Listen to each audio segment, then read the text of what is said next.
Hey guys, and welcome back to our YouTube channel, Mastering the Wedding Photography Biz. I'm Hunter. And I'm Sarah. And today we are sharing another simple website change that you can make in less than 10 minutes, but could drastically improve the effectiveness of your photography website. So, if you want more photography leads for your portrait or wedding business, keep watching. So, in case you missed it, just a couple of nights ago, Sarah and I hosted our most recent business workshop for photographers called Website Essentials. It was all about building an effective website that actually converts visitors on your photography website into warm leads who are excited to reach out to you and contact you. Now, in that workshop, we spent the majority of our time teaching about how to build an effective customer journey that actually encourages ideal clients to see and do what you want them to while on your website. Then, at the end of the workshop, we shared the 7 most common mistakes that we see newer photographers making just all the time. And the reason we mention that is because this one small change that we're about to teach you in this video was one of those 7 frequent blunders. And so here it is. One of the most common mistakes that we see newer photographers making on their websites is not having a contact form at the bottom of every single page.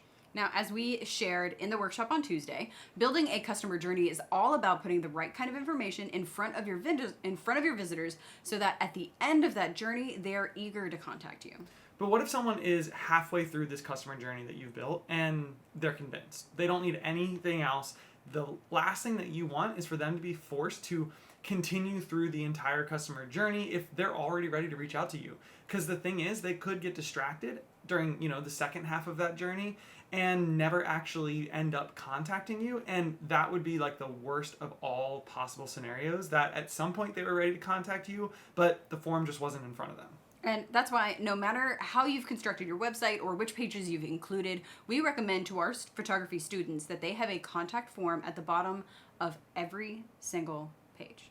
And that way, even if someone is halfway through your About Me section or they're in the middle of browsing your portfolio, if they think to themselves at any point, wow, I think I really like this photographer. I don't need to see anything else. I'm ready. What's the next step? Then boom, right there in front of them is the contact form ready for them to start typing. Yeah, and we don't mean like there's a link at the bottom of every page that's going to bring people to your contact page. We literally mean the embedded form is right there on every page, just waiting to be filled out. Now, if you are going to put a contact form on every single page, then you obviously want it to be a good and effective contact form. So here are a few more tips to really get the most out of that contact form, which should in turn get you more photography leads. The first is to keep in mind that people have short attention spans and are generally mistrustful of sharing any of their information on the internet. So the shorter you make the form, the more likely someone is to actually complete it.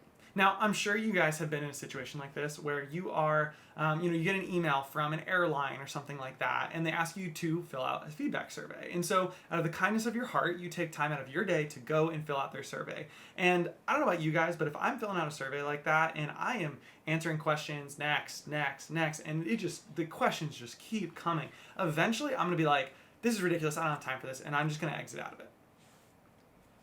And you do not want potential leads doing the same thing because you've asked them for way too much on your contact form. A great example of this is asking your clients for their phone number or their social media handle. Are you actually going to use their phone number to call them or text them? Are you going to go and follow them on social media or try to DM them? Because if you will, then yeah, you should ask for that. But if you are not going to, then keep your contact form shorter by just not asking those questions. Now, on the flip side of that argument, our second piece of advice is, although you do want to keep it as short as necessary, don't be ashamed about asking for all the information you do actually need. The easiest and simplest contact form in the world to fill out would be first name, email, but you would waste so much of your own time and your client's time going back and forth once they filled that out, asking these same questions to every single client over and over again. So try to ask for exactly the information that you actually need. If you're photographing weddings, we recommend asking for date, location, guest count, because those things are going to tell you a lot about what a wedding will be like. But if you're a portrait photographer, maybe you just ask if they have a specific date or location in mind, because oftentimes portrait clients know that they want photos, they just haven't gotten much further than that.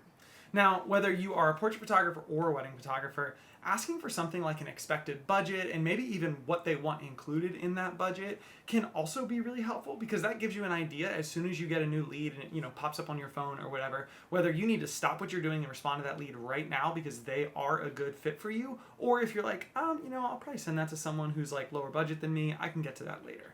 And finally, no matter what kind of contact form it is, make sure you ask for how they heard about you. This is what's called the lead source, and it is a vital piece of data for your business. Lead source is literally the most important piece of feedback that you will ever get when it comes to how your marketing is actually working. Lead source is going to tell you what is actually what that you're doing other outside of your website is actually getting people onto your website. And really, this is one of the only pieces of feedback that you can easily gather that's going to give you that information. Now, we know that this one simple change is going to help you get more photography leads, but while small changes like this one could yield like 5% or 10% more leads. Which is good, Yeah, it's like, I ain't going to scoff at it. Yeah, I'm going to say no to 10% more leads. But setting up your website with an effective customer journey could more like double or even triple your leads. And so if you want to learn more about what it means to set your website up, not just so that it looks good, but so that it actually brings your visitors on a customer journey and gets them to actually reach out to you, then we would encourage you to check out our workshop that we mentioned at the start of this video. We've already begun to get feedback from some of our students who attended live, and they are telling us that it's worth double or even triple what we are charging for it right now. And you could have access to the content and be watching a replay of the entire workshop in like just a few moments by clicking the link below. So whether you are building your very first website, you're thinking about rebranding and getting a new one, or you love your website, but you just think it could be converting visitors better, then click the link in the description to learn more about our workshop. You will not be disappointed. But that is it for this week. That little sneak preview into our workshop is all that you're going to get. We're going to be back next week with some more great content. But in the meantime, don't forget to leave us a comment, like, and subscribe. See you next time.